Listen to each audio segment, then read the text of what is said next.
E hoje a palavra que o Senhor colocou no meu coração foi acerca de colocar ordem no caos. É algo que nós precisamos cada vez mais e mais fazer.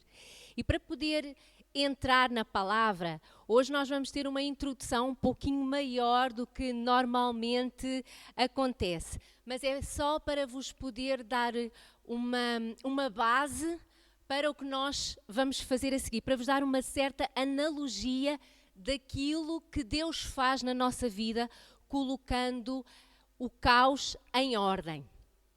Logo em Gênesis 1, hoje nós vamos começar logo pelo início da Bíblia.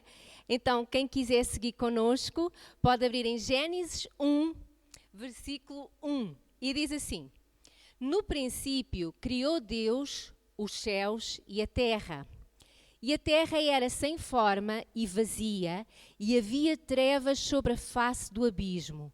E o Espírito de Deus se movia sobre a face das águas.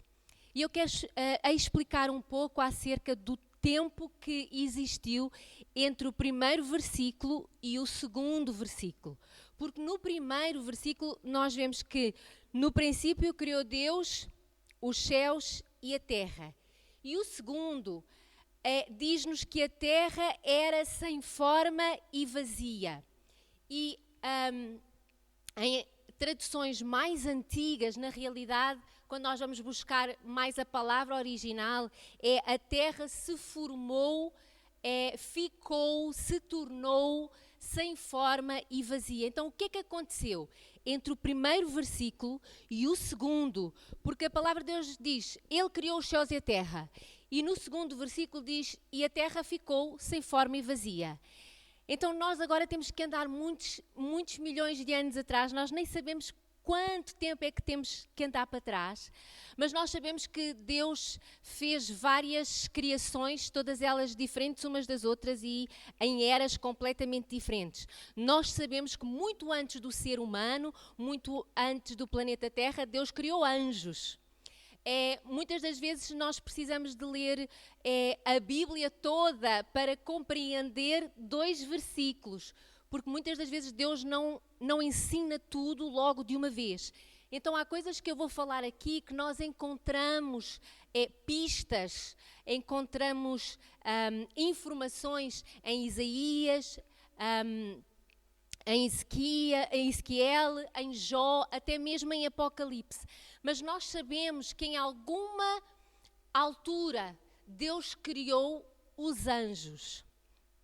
E não sabemos quanto tempo demorou até que Lúcifer e 1/3 dos anjos se terem rebelado contra Deus porque queriam ser tão grandes, tão altos, tão poderosos, tão sublimes como Ele.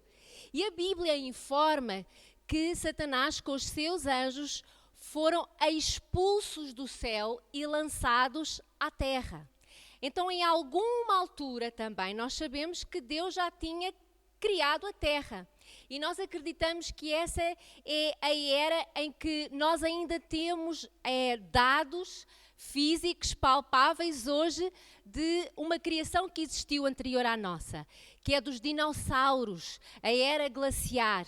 E a maioria da ciência até informa que a extinção dos dinossauros foi através de quedas de meteoritos, de algo extraordinário que aconteceu e que levou aqueles animais enormes a falecerem e a alterar completamente a maneira como o planeta estava formado. E nós acreditamos que quando Lúcifer e os seus demónios chegaram aqui, eles vinham irados. Eles não saíram de mansinho do céu, eles foram literalmente expulsos, caíram aqui daquela maneira estrondosa e fizeram o que eles foram, a sua essência natural, não é? Eles começaram a roubar, a matar, a destruir e por causa disso a terra ficou sem forma e vazia, completamente destruída. O próprio universo poderia estar formado de uma maneira ligeiramente diferente daquela que nós conhecemos hoje. Mas nós sabemos também que em algum período da história, Deus Pai, Deus Filho, Deus Espírito Santo começaram a conversar uns com os outros e disseram assim: nós precisamos de fazer o homem à nossa imagem e semelhança, mas a terra está sem forma e vazia, a terra não está apropriada para os receber, para receber uma criatura que tenha a nossa imagem, a nossa semelhança, que pode transmitir a nossa glória. Então o que é que aconteceu? No versículo 2 nós vemos que a terra estava sem forma e vazia, o Espírito de Deus se movia sobre a face das águas, portanto, Deus continuava a ser omnipresente, Deus nunca mudou, nem nunca vai mudar, a sua omnipresença existia, porque Deus não muda, e nós começamos a ver então a partir do versículo 3, Deus a colocar ordem no caos. Para quê? Para que o ser humano pudesse ser colocado no jardim do Éden, no planeta Terra. Então ele começa a falar e começa a criar luz e a separar as águas do céu e a colocar terra firme, seca, a produzir luas, a produzir estrelas, a fazer coisas novas, a criar depois outros seres vivos, plantas, animais, e só no 6º dia ele criou o homem. Mas nós vemos aqui que antes dele criar aquilo, o desejo dele era: eu quero criar o homem, mas para eu criar o homem, eu tenho que colocar ordem no caos. E agora vamos sair um pouco da criação da Terra, da criação do universo, e vamos colocar isto nas nossas vidas. A nossa vida está sem forma e vazia quando nós nos deparamos com o Espírito do Senhor. E a palavra de Deus diz que o Espírito de Deus se movia sobre a face das águas, apesar de haver trevas sobre a face do abismo. Então, de alguma maneira, quando nós chegamos a Deus, embora haja a luz de Deus, ainda há trevas também que nós precisamos de tratar, porque as coisas ainda estão na desordem. Na Suíça existe um parque aos reformadores, é lindo. Vocês chegam lá e têm as figuras enormes, metros de altura, de Calvino, de Lutero, de John Wesley, imensas pessoas que fizeram com que o Evangelho fosse cada vez mais limpo e mais puro para chegar aos nossos dias como chegou. E no chão tem assim letras enormes para toda a gente ver: e das trevas nasceu a luz. E nós realmente, quando nós chegamos a Deus, é quase como começamos a ver qualquer coisa. Mas ainda há muito para descobrir. Há uma personagem da Bíblia que todos vocês conhecem, que é Paulo. E nós sabemos que Paulo, ele buscava fazer o que era certo diante de Deus e, no entanto, ele estava completamente errado. E quando Jesus lhe aparece a caminho de Damasco, a palavra de Deus diz que é uma grande luz. Ele ouve uma palavra, uma frase que diz: Saulo, Saulo, porque me persegues? Eu sou Jesus a quem tu persegues. E é muito interessante ver que durante 3 dias ele ficou em cegueira absoluta. Os olhos dele ficaram cerrados e ele não conseguiu ver. E foi preciso Jesus aparecer a um homem chamado Ananias e disse: olha, vai à casa tal, vais lá encontrar Paulo e ele está de jejum há 3 dias porque eu lhe aparecia caminho de Damasco. Ananias foi lá cheio de medo, porque ele dizia assim: eu agora vou ter que me aproximar de um assassino de cristãos, mas se foi Jesus, Jesus sabe o que é que está a fazer, então eu faço. Então Ananias chegou-se perto de Paulo e orou com Paulo, e a palavra de Deus diz que as escamas dos olhos de Paulo caíram e ele pôde ver.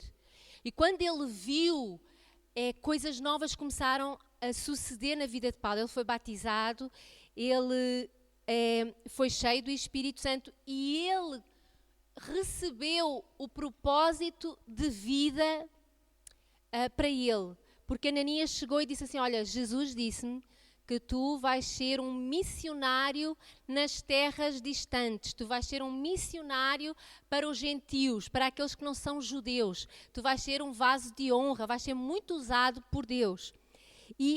Mas ele teve ali 3 dias em que Paulo era um intelectual. Nós vemos isso da maneira como ele escreve, a maneira como ele discursava. Nós vemos que ele era extremamente intelectual. E eu acredito que Deus lhe deixou aqueles 3 dias no escuro para que o Espírito Santo tirasse todas as distrações e começasse a iluminar o seu entendimento. Começasse a lhe revelar o que é que do Velho Testamento, da parte da Bíblia que Paulo tinha na altura em mãos, tinha se firmado na vida de Jesus Cristo, o Messias, o esperado pelos judeus. Então nós vemos que até Paulo ele precisou daqueles 3 dias sem interrupção, sem distração, para começar a colocar o caos que havia na mente dele, de certeza, em ordem. E antes dele se tornar um grande missionário, porque ele não começou a ser um grande missionário logo de um dia para o outro, mas ele teve ali 3 anos em Damasco, com pessoas que já seguiam ao Senhor Jesus, e ele foi aprendendo, ele foi colocando a vida dele em ordem. A mente dele em ordem, a conseguir se firmar na palavra para ver que realmente Jesus era o Filho de Deus. E é muito interessante nós vermos que quando Deus começou a colocar ordem na terra que era sem forma e vazia, a primeira ordem de Deus é haja luz. E o que é luz para nós? Jesus é luz. A palavra de Deus diz que Ele é a luz. Mas nós também temos a palavra de Deus, que é luz. Se nós queremos colocar a nossa vida em ordem, nós precisamos de começar a ler a palavra de Deus e a colocar em prática aquilo que ela nos vai ensinando. Porque ela é a lâmpada para os nossos pés, ela é a luz para o nosso caminho. Nós precisamos de começar a seguir aquilo que a palavra de Deus nos ensina. Nós não vamos colocar tudo em prática de um dia para o outro, porque é impossível, nenhum ser humano consegue. Mas conforme nós vamos aprendendo, nós devemos de colocar em prática, e essa luz praticada nas nossas vidas, a palavra de Deus praticada nas nossas vidas, ela vai realmente colocando ordem no caos. Muitas e muitas das vezes aquilo que nós estamos a viver são consequências de decisões precipitadas, decisões tomadas fora da palavra de Deus. E por causa disso, a nossa vida, embora já estejamos com o Espírito Santo, nós não conseguimos ver ordem. Continuamos a tapar buracos, a apagar incêndios, a correr atrás de urgências. Deus não nos criou com o propósito de apagar incêndios, correr atrás de urgências, tapar buracos. O nosso propósito é muito maior, mas nós precisamos colocar em ordem o caos. Vocês já viram a multiplicação do pão e do peixe que Jesus uma vez fez? E antes da multiplicação acontecer, Jesus estava ali com os seus peixinhos, com os seus pãezinhos que uma criança tinha ofertado, e antes dele começar a fazer a multiplicação, ele chamou os discípulos e disse: vamos organizar esta malta. Coloquem-nos sentados no chão em círculos de 50, de 100 e vamos dar graças. Porquê? Porque o Senhor Jesus não faz milagres no meio da confusão. Se o Senhor Jesus tivesse feito a multiplicação daqueles pães e daqueles peixes no meio da confusão, muita comida tinha caído no chão, tinha-se perdido. Os mais fortes teriam se alimentado primeiro. Mulheres viúvas com crianças que não estavam acompanhadas por um homem adulto seriam as últimas a serem alimentadas, porque os homens têm mais força, como é óbvio. E o Senhor Jesus não gosta de confusão, não gosta de uns a tentarem chegar primeiro aos outros. Ele não gosta de desperdício. Nós vemos na palavra que quando toda a gente estava saciada, ele disse: agora recolham o que sobrou para nós podermos dar aos pobres. Então o que é que ele demonstrou? Que o Senhor não faz nada na confusão, porque senão há desperdício. Como é que o Senhor me pode abençoar grandemente, abundantemente, se a minha vida financeira é um saco furado? Ele vai dizer: Rita, eu não te vou dar porque tu ficas com um pouco e o resto se perde. Às vezes a gente quer coisas que o Senhor diz: porquê é que eu estou a pedir um automóvel se eu ainda não tenho a carta de condução? Se o Senhor me der um automóvel sem a carta de condução, o que vai acontecer é que a tentação fica muito grande. Eu vou para a estrada com um carro, o polícia vem, tenho uma multa, tenho uma queixa-crime, vou a tribunal. O Senhor Jesus, Deus é um pai responsável. É muito interessante às vezes nós pensarmos assim: realmente eu já estou a pedir as aves, eu já estou a pedir os mamíferos, aquilo que é só para o 5º dia, quando o Senhor diz assim: não, calma, começa que haja luz na tua vida. E a luz, ela vem quando nós começamos a mergulhar na palavra de Deus. Nós precisamos colocar em ordem o nosso caos. Sabem quando é que a nossa mente começa a deixar de ser confusa? Quando nós começamos a mergulhar na palavra de Deus. Aquelas dúvidas, até mesmo dúvidas existenciais, aquela sensação de que somos pequeninos, de que não conseguimos. Quando a gente começa a ler a palavra de Deus, nós começamos a conhecer o coração de Deus. E quando nós conhecemos o coração de Deus, nós começamos a conhecer melhor e a descobrir que realmente eu posso até ser pequenino, mas o meu Deus, que é muito grande, me ama muito e Ele me capacita a fazer coisas grandes. Então nós precisamos de permitir Deus colocar ordem no nosso caos. Precisamos de deixar que a luz do Senhor brilhe nas nossas vidas. Deixar que a luz que Ele deixou para nós seja usada. Outra coisa que Ele fez logo no 2º dia foi separar as águas. Vocês sabem que no céu nós temos a água gaseificada. Então o que Ele fez foi e levou muita da água que havia em estado líquido na Terra e fez a atmosfera toda com a água em vapor. E Ele chamou: olha, vamos separar as águas. E há muita coisa que nós temos que aprender também a separar nas nossas vidas. A água é uma coisa muito interessante. Ela é sempre água, mas tem sons muito diferentes. E nós sabemos quando é som de chuva, nós sabemos quando é que é o som das ondas, nós sabemos quando é som de queda d'água, nós sabemos quando é som de uma torneira que está a pingar. É interessante, é sempre água, mas nós conseguimos distinguir o som da água. E uma das coisas que nós precisamos de aprender também é saber distinguir as fontes. A palavra de Deus diz que há fontes de água doce e há fontes de água amarga. E nós precisamos de começar: ok, isto é a voz de Deus. Ok, isto é a minha voz. Ok, isto é a voz de sabedoria. Isto é a voz do diabo que me quer fazer cair numa armadilha. Nós precisamos de descobrir de onde é que vem essa água, de que fonte. Não há apenas fontes de água doce. Há fontes de água que não se podem beber.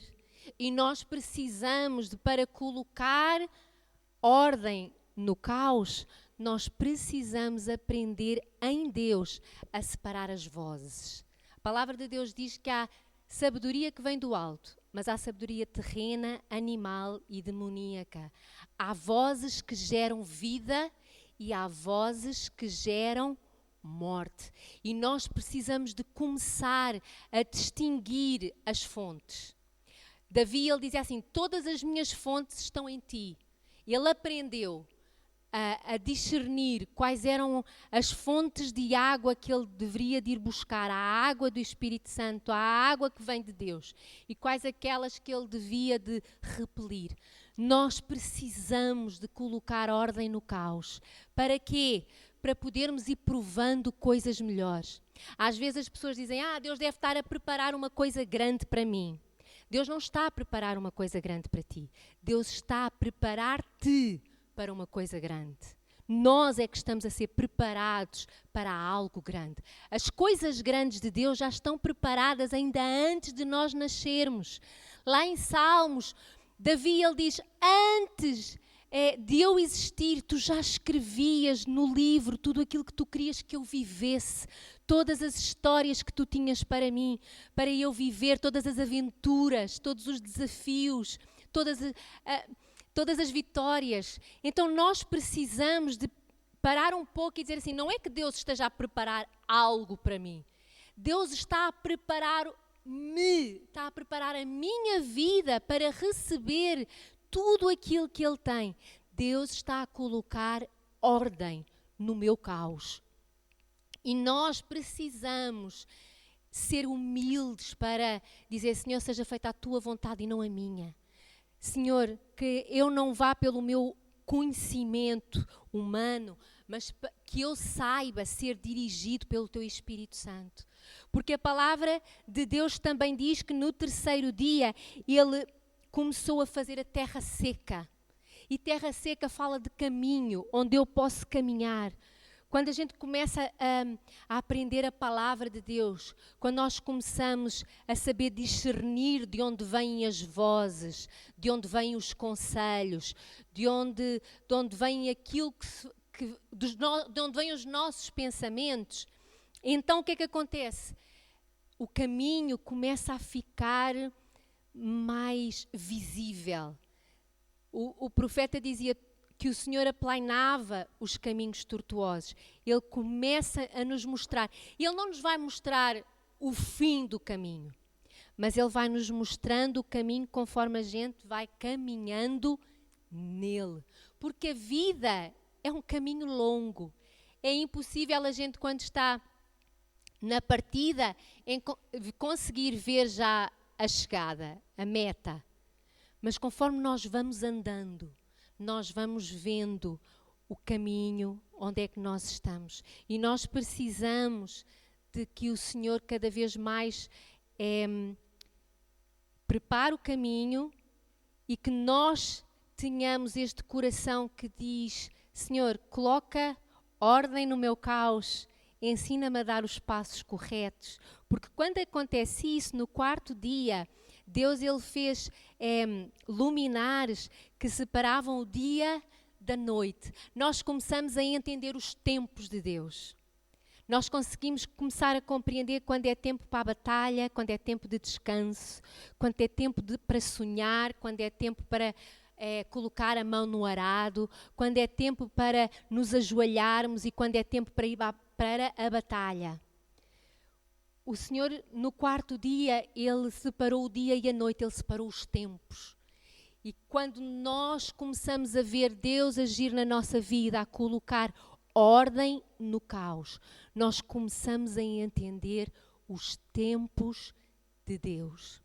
É muito interessante que às vezes há malta muito nova que às vezes nem é tão nova assim, mas ela diz, eu quero um homem de Deus, trabalhador, honesto, sincero, ativo na igreja. Isso é o que ela diz. E depois a gente diz assim, querida, se tu queres um homem trabalhador, tu não podes ser preguiçosa. Se tu queres um homem honesto, tu tens que ser honesta. Se tu queres um homem de Deus, tu tens que ser uma mulher de Deus. Normalmente, nós vamos encontrar quem nos quer igual ao que nós somos. Se eu digo, eu quero um homem de Deus que me leve para perto de Cristo, se eu for daquelas pessoas que vou afastar o homem de Deus, porque eu ainda penso muito nas coisas do mundo, Deus tem ainda que colocar ordem no meu caos para eu poder receber um filho de Deus que me complemente e que eu não o destrua. Há tanta coisa que nós às vezes perdemos, porque Deus tem para nós, mas nós não nos deixamos ser transformados para poder receber isso de Deus. As coisas grandes de Deus já estão preparadas, mas Ele agora tem que nos preparar a nós. Ele tem que colocar ordem no nosso caos. Ele tem que tirar completamente a nossa vida de trevas, a nossa vida sem forma, a nossa vida vazia. E Ele tem que trazer luz à nossa vida, forma à nossa vida. E a nossa vida, a forma, é Cristo. Então nós temos que cada vez mais permitir-nos ser iguais a Jesus Cristo, procurar viver como Ele, falar como Ele, desejar o que Ele deseja, ter a atitude que Ele teria se estivesse no meu lugar. E nós precisamos de pedir cada vez mais ao Senhor: Senhor, eu sei que Tu tens coisas maravilhosas para mim. O Senhor só tem coisas maravilhosas para nós. Mas eu sei, Senhor, que Tu não fazes o milagre no meio da bagunça. Então, por favor, endireita o meu caos, coloca ordem naquilo que está confuso. Há outra história muito interessante, que o Senhor Jesus foi à casa de Jairo. A filha de Jairo já tinha falecido, então havia imensa gente já a chorar pela menina que tinha morrido. E Jesus, ele entra na casa e manda toda a gente embora, porque toda a gente estava a chorar a morte. E o Senhor Jesus mandou toda a gente embora. Saiam daqui, porque Jesus dizia: ela não morreu, só dorme. E as pessoas riam ou choravam mais ainda, porque agora, para além da menina estar morta, ainda tinha um louco lá em casa. E o que é que Jesus fez? Ele mandou embora. E ele disse: no quarto só vou entrar eu, o pai, a mãe da menina, Pedro, Tiago e João. Então eles entraram no quarto. E naquele silêncio, naquele lugar em que havia um pai e uma mãe que estavam na expectativa, em que haviam 3 discípulos que já tinham visto tantos milagres e por isso tinham um coração de fé. E naquele lugar, Jesus, naquele silêncio, quando Ele tirou todos os incrédulos e chorões e as carpideiras da casa, quando já estava sossegado, quando Ele tirou o caos naquela casa, então Ele fez um milagre e a menina se levantou. E muitas das vezes nós temos que ter o cuidado de nós não sermos as carpideiras que estão a sabotar o milagre. Porque nós precisamos de começar a falar a palavra de Deus. Há pessoas que o milagre não acontece porque elas dizem: isto só me acontece a mim, eu não consigo, eu não posso, mas eu sempre fui um Zé Ninguém, mas eu sou pobre mesmo, mas o meu pai tinha mesmo razão quando ele dizia que eu ia ser um Zé Ninguém, mas isso é muito difícil para mim, mas é porque os outros conseguem sempre, mas eu não consigo, porque eu sou burro, É assim, temos que parar de sabotar a nossa vida. Nós precisamos de falar a palavra de Deus. A palavra de Deus inicia a ordem no caos. E é tão interessante ver que a coisa mais importante que nós podemos fazer em vida é aceitar o Senhor Jesus e sermos salvos. Como é que nós somos salvos? Se acreditares no coração e confessares com a tua boca que Jesus é o Filho de Deus, é o nosso Salvador, então és salvo. É assim que a Bíblia ensina. É acreditar no coração e é confessar com a boca. E às vezes as pessoas dizem: isso é só uma maneira de falar. Irmãos, o diabo aceita a maneira de falar. Ele pega nas palavras e ele diz: aleluia, encontrei uma porta para entrar. Ele fica feliz quando a gente utiliza palavras que não deveríamos de usar. Porquê? Mais uma vez vamos falar das fontes. Porque as fontes, umas são de água doce, outras são de água amarga. Umas produzem vida, outras produzem morte. E a nossa língua, ela tem poder. Então eu vou utilizar a minha língua para quê? Para orar a palavra de Deus, para profetizar a palavra de Deus. Tudo aquilo que Deus diz que eu sou, eu sou. Tudo aquilo que Deus diz que eu tenho, eu tenho. Tudo aquilo que Deus diz que eu posso. Não é porque eu digo, é porque a palavra de Deus diz e eu acredito no meu coração e confesso com a minha boca. Eu demonstro em quem eu tenho crido. É tão interessante isso. Não é uma fé vazia e não são palavras loucas que são ditas. É aquilo que está na palavra de Deus. Vou contar uma história só para vocês verem como é que nós podemos viver isso diariamente. Há muitos anos atrás eu sofri um acidente e fiquei várias semanas de cama.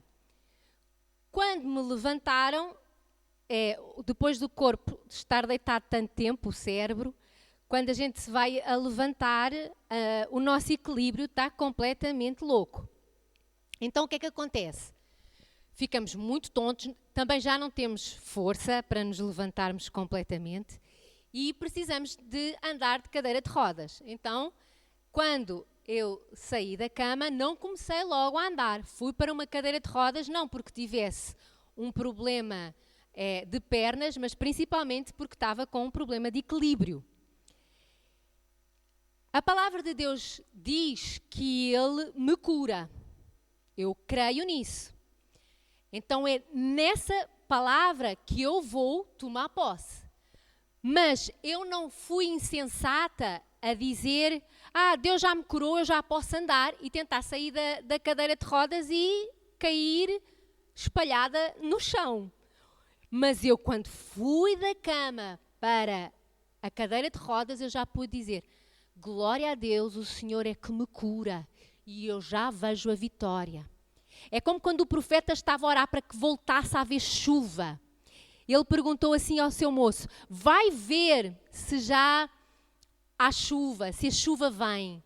E o moço chegou, voltou e disse, olha, chuva ainda não há, mas já vejo uma pequena nuvem. Então, o que é que o profeta disse? Então já está a chover. Não, ele disse assim, essa pequena nuvem é o sinal de que a chuva está a vir. Então nós não precisamos de dizer ou de fazer coisas fora da palavra, ou uma fé que não tem nada a ver. Mas, conforme o que a palavra vai dizendo, nós vamos profetizando e vamos dizendo, olha, eu ainda não estou a ver chuva, mas eu já vejo uma pequena nuvem. Olha, eu já não estou completamente curado, mas eu já consigo sair da cama e já estou a andar de cadeira de rodas. É a mesma coisa, se no trabalho me dizem que me vão promover, enquanto eu não vir o documento assinado, enquanto eu não vir no meu salário, que a minha função realmente, eu fui promovido e o meu salário aumentou, eu não vou ao shopping comprar coisas parceladas. Não, mas é que o meu patrão já me disse que eu vou ser promovido. Ok, começa a agradecer a Deus e a dizer, Senhor, eu creio na Tua palavra e eu creio que a promoção vem. Nós esperamos o milagre na mão para podermos começar então a gastar aquele pouco mais que recebemos. Quando Moisés abriu o Mar Vermelho, as pessoas já estavam todas em pé. Porque a palavra de Deus diz que, ok, preparem-se, nós vamos passar. Mas eles só começaram a pisar quando a terra já estava seca. Então nós continuamos a profetizar a palavra. Se calhar o nosso cônjuge ainda não é crente. A gente não diz que ele é crente, mas a gente diz assim, ele ainda não é, mas vai ser em nome do Senhor Jesus. Porque eu estou a orar por ele, porque eu sou um bom testemunho e porque eu sei o Deus em quem eu tenho crido. Então são aquelas coisas que nós temos que começar a profetizar na nossa vida. Profetiza a palavra, fala a palavra, ora a palavra. haja luz naquilo que nós dizemos, haja vida naquilo que nós dizemos, porque Deus está-nos a preparar para as coisas grandes que Ele já tem prontinhas para nós. Mas Ele precisa colocar ordem no caos. Então nós tomamos posse da palavra do Senhor, do conselho do Senhor, do Espírito do Senhor, da fortaleza do Senhor. E nós dizemos: Senhor, Tu és tudo para mim.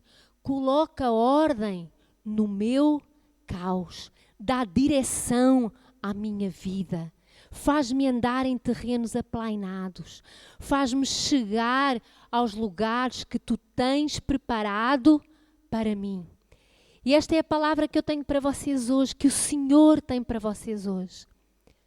Que haja em nós este sentimento de que há ainda coisas que o Senhor tem que colocar em ordem. Porque a palavra de Deus diz que Ele nos está a aperfeiçoar até ao último dia. Então que até ao último dia, no nosso coração, haja sempre aquele sentimento: Senhor, coloca ordem no meu caos. O Senhor Jesus, Ele é o oleiro e nós somos o vaso. Nós somos o barro em suas mãos. E Ele tem um projeto maravilhoso para este vaso. Ele quer que nós sejamos vasos de honra. Assim como Ele transformou Saulo em Paulo, de um matador de cristãos para um missionário em todo o mundo gentil do Império Romano. Que nós também sejamos transformados. Mas o Senhor tem que colocar ordem no caos. Ele não utiliza vasos rachados, Ele não utiliza vasos tortos, Ele não utiliza vasos com buracos. Ele utiliza vasos que se deixaram moldar pelas mãos do oleiro. Que nós sejamos aquele vaso nas mãos do oleiro, que tem a coragem e a ousadia de dizer: Senhor, coloca ordem no meu caos, porque eu quero ser um vaso de honra todos os dias da minha vida, para a honra e para a glória do Senhor Jesus e para crescimento do reino. Amém.